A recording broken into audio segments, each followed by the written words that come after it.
Remember me when you reach Mount Zion. Remember me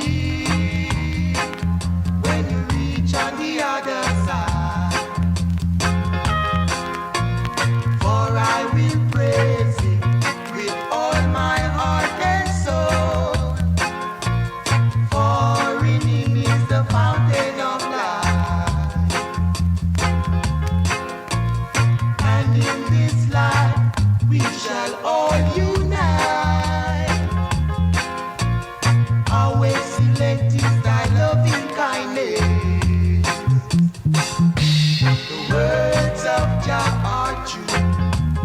Truly I say unto you, fret not thyself of evildoers, neither the workers of house iniquity. First night I went to my rest, I had a vision. Mighty archangel stood right there before me. Hear what they say, coming for to carry us away. That's what they say, coming for to carry us away.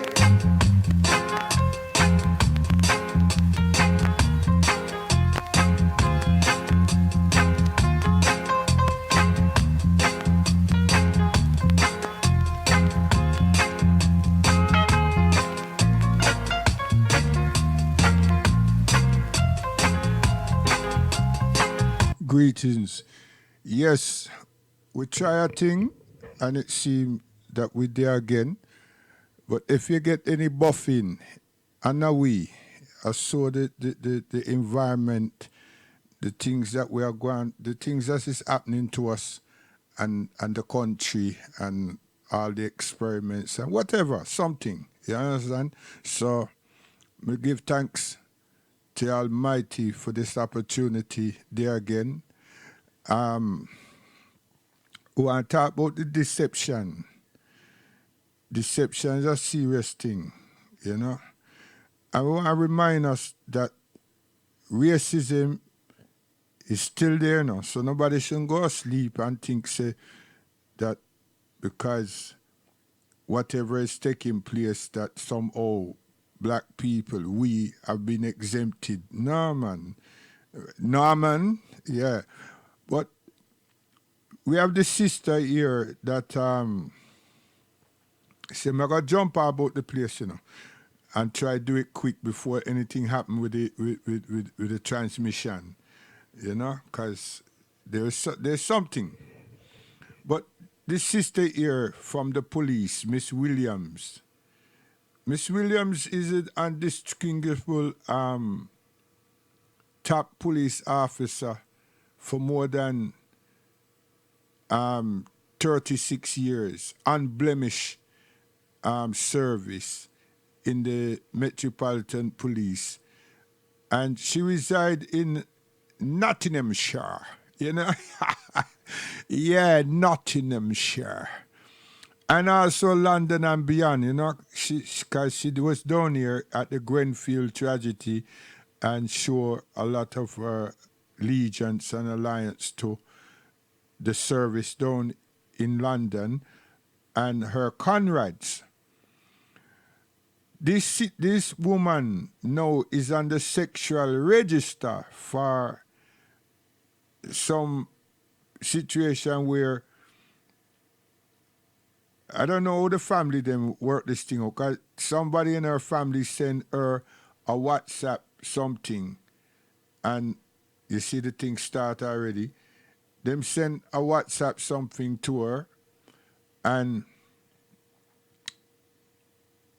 it was about something that happened. And what happened was that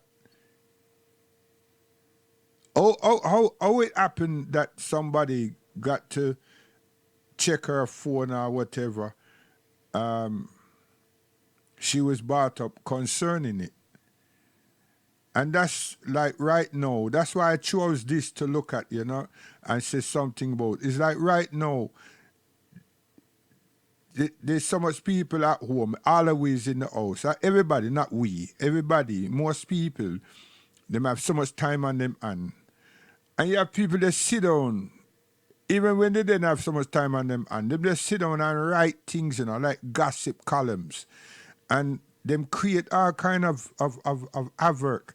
And there are people out there like these things. And then them just turn around and say, a true. And all kind of thing like that. And then there's some people that send all kind of photographs and everything of all kind of things, And these services supposed to be vetting pornography in genuine behavior and attitudes and so forth. But it don't seem to work like that. It seems that it's a part of an entrapment situation because, you may send something and think so that them don't know so that is you send them because there's so much of them thing out there. They know where to originate. We who receive, we don't know where to originate. Because sometimes me send something and that come to me that's interesting, a nice good morning something. And when we don't read it, it's nice, right? I'm a forward it. But where it came from in the first place weren't me, you know what I mean? And then sometimes me find something and me send it myself, right? And then little more, me get one. I don't know if and the person me send the first one, my one to, is not the person that send that back to me. So there's a lot of things, you understand? Media entrapment. And nowhere in this pandemic, I always said on the station, we have to be careful of what we are seeing and then forward it on to other people. Because you get people stroke, you get people worries, you put people under severe pressure. You understand? You alleviate yourself and you infringe on someone else. And you think we always think we are doing good, But we can't be doing good if we don't vet the information ourselves. And then think that if you was the one receiving the thing that you are sent out, how would it make you feel?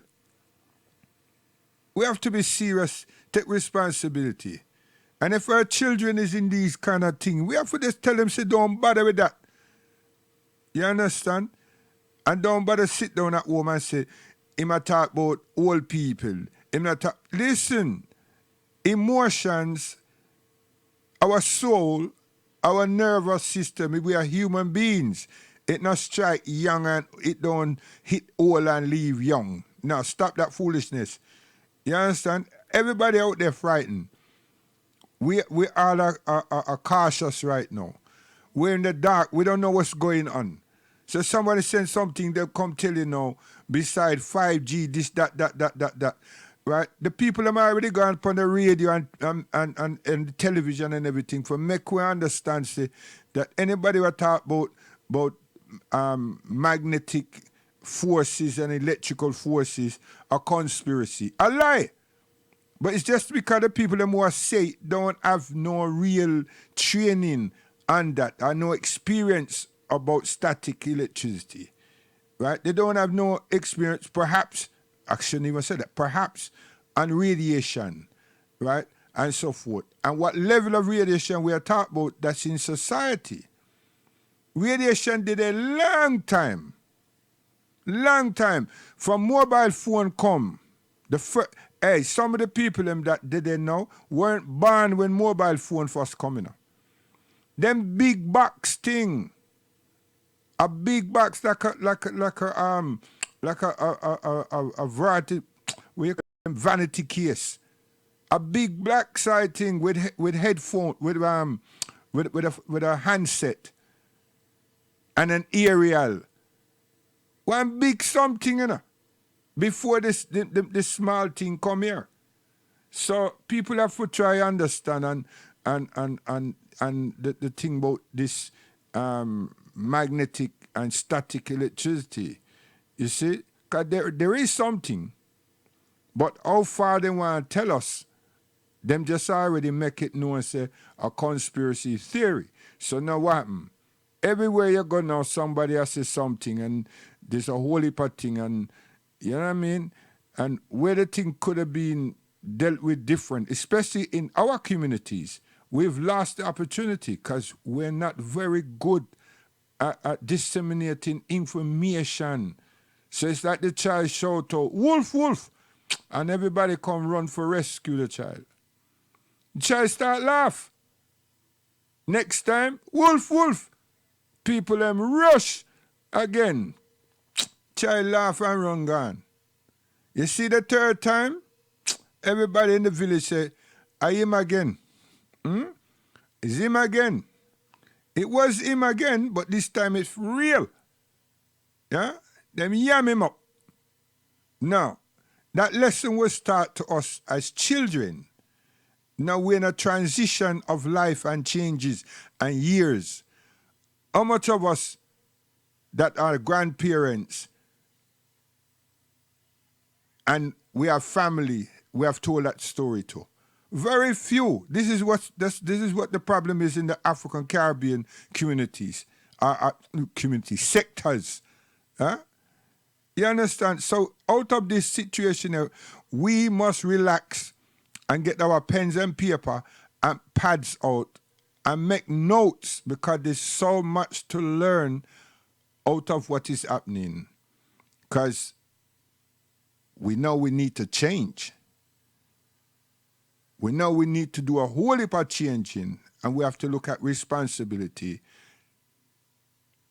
very carefully. And we have to understand that we need each other. And we have to understand that this thing has shown us so much where we're fragile. It's not about how this thing turn up and put we in the dark, you know. And organizations that's out there, you have to look at your data and see that you only organize within yourself. You're not organized within your constituency. You're not. Because if you were, you would know where everybody is, and you would have a lot of detail. You understand? And you make provisions available to the most disenfranchised people within the community, because you know, when up to those